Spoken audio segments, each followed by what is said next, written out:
welcome you to our lecture tonight. I know you're all very enthusiastic about hearing the wonderful lecture that we'll have from Dr. Abshire. So I just wanted to make a few quick housekeeping announcements, and then we'll begin with our program. As many of you have noticed in your chairs, you'll find a short survey. This is something that we'd like to do to get feedback from you, our members and our friends and our colleagues, to find out how the Alexandria Historical Society can better serve you.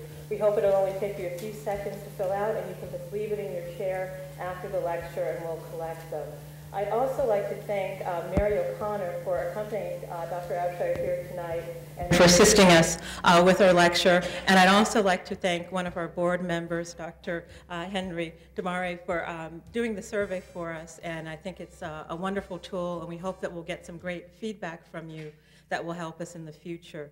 The Alexandria Historical Society has been a wonderful organization for many years. We've produced wonderful lectures and programs and activities. So we thank you for supporting us. We hope that you'll continue to support us. On your way out at the end of the lecture, on the landing, you will find brochures about the society. You'll find other information on other activities that are going on in the Northern Virginia area relating to Virginia history. So it's my great pleasure now to welcome our Vice President, Bob Madison, up to the podium to introduce our guest speaker for tonight. Thank you.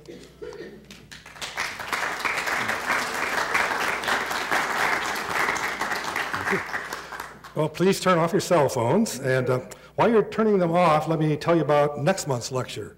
On Wednesday, October 22, Mary Kay Ricks, the author of Escape on the Pearl, will be telling about the largest attempted escape on the Underground Railroad and its links to Alexandria. The Edmondson sisters, who were among the escapees, were purchased by Alexandria slave dealer Joseph Bruin. And his building still exists at the corner of Duke Street and Reinecker's Lane. The slave pens are probably where the Table Talk restaurant is today. The story of the Edmondson sisters was the inspiration for Uncle Tom's Cabin. So this is an important Alexandria story, and you won't want to miss our lecture on October 22. And for those of you who want to start reading the book early, it's for sale in the Lyceum gift shop and at the Black History Museum. Before I introduce Dr. Abshire, I wanted to mention the importance of the Abshire family to the Alexandria Historical Society. Dr. Abshire's brother, J. Patton Abshire, was a longtime active member, our newsletter editor, and a board member from 1993 until his death in 1997. And when he passed away, Pat established an endowment fund to be used for publications. So, for example, when we recently reprinted the Seaport Saga, the Abshire Fund helped to cover the cost of the printing, and the fund was then reimbursed from the sale of the book. And with the upcoming 150th anniversary of the Civil War, we probably are going to do a new book on Alexandria and the Civil War. And the J. Patton Abshire Endowment Fund will help to pay for the design of the book and for the initial printing, and then be reimbursed from the sale of the book. So this is very important in helping the Alexandria Historical Society fulfill its mission of promoting Alexandria history. And also, before I introduce Dr. Abshire, I want to point out that his book, his latest book, A Call to Greatness, Challenging Our Next President, is available at that table right over there. And it'll be for sale after the lecture. And I want to thank Heidi Powell of Hooks Books for coming in today to make the service available to you. Following the lecture, Dr. Abshire will be available to sign books at the table there closest to the stage. And it's really amazing how many different ways people spell their name. And so in order to help Dr. Abshire spell your name right on the inscription, we're going to ask you to print your name on a card. And Doug Thurman, I don't see Doug around. Anyway, Doug Thurman will be there by the table with some cards for you to print your name on, so he'll be able to spell your name right. Well, I have kind of a problem in introducing Dr. Abshire. He's done so much that my introduction would be longer than his lecture if I mentioned everything. So I'm just going to cover a few of his many, many accomplishments. Dr. David M. Abshire graduated from the U.S. Military Academy at West Point and later earned a doctorate in history from Georgetown University. He also received an honorary degree, a doctorate from Georgetown, as well as 3 other honorary doctorates from other institutions. He was Assistant Secretary of State for Congressional Relations from 1970 to 1973, and he worked out the plan to save Radio Free Europe and Radio Liberty from extinction. During the transition of government in 1980, Dr. Abshire was asked by President-elect Reagan to head the National Security Group of his transition team, which covered the Departments of State and Defense, as well as the U.S. Information Agency and the CIA. From 1983 to 1987, he was ambassador to NATO and played a major role in convincing the Soviets to sign the INF Treaty. In December of 1986, at the death of the Iran-Contra crisis, he was called by President Reagan to leave NATO to serve in his cabinet to help restore confidence in the presidency. He coordinated the Tower Board, the Independent Counsel, and the Congressional Investigation Committee, and often met with the president alone. More recently, he served as one of the co-conveners of the congressionally mandated Baker-Hamilton Iraq Study Group.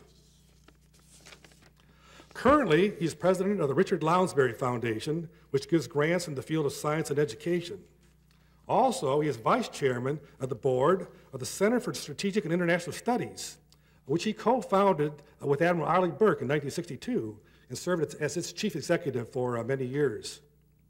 However, most relevant to tonight's lecture, he currently is president and CEO of the Center for the Study of the Presidency.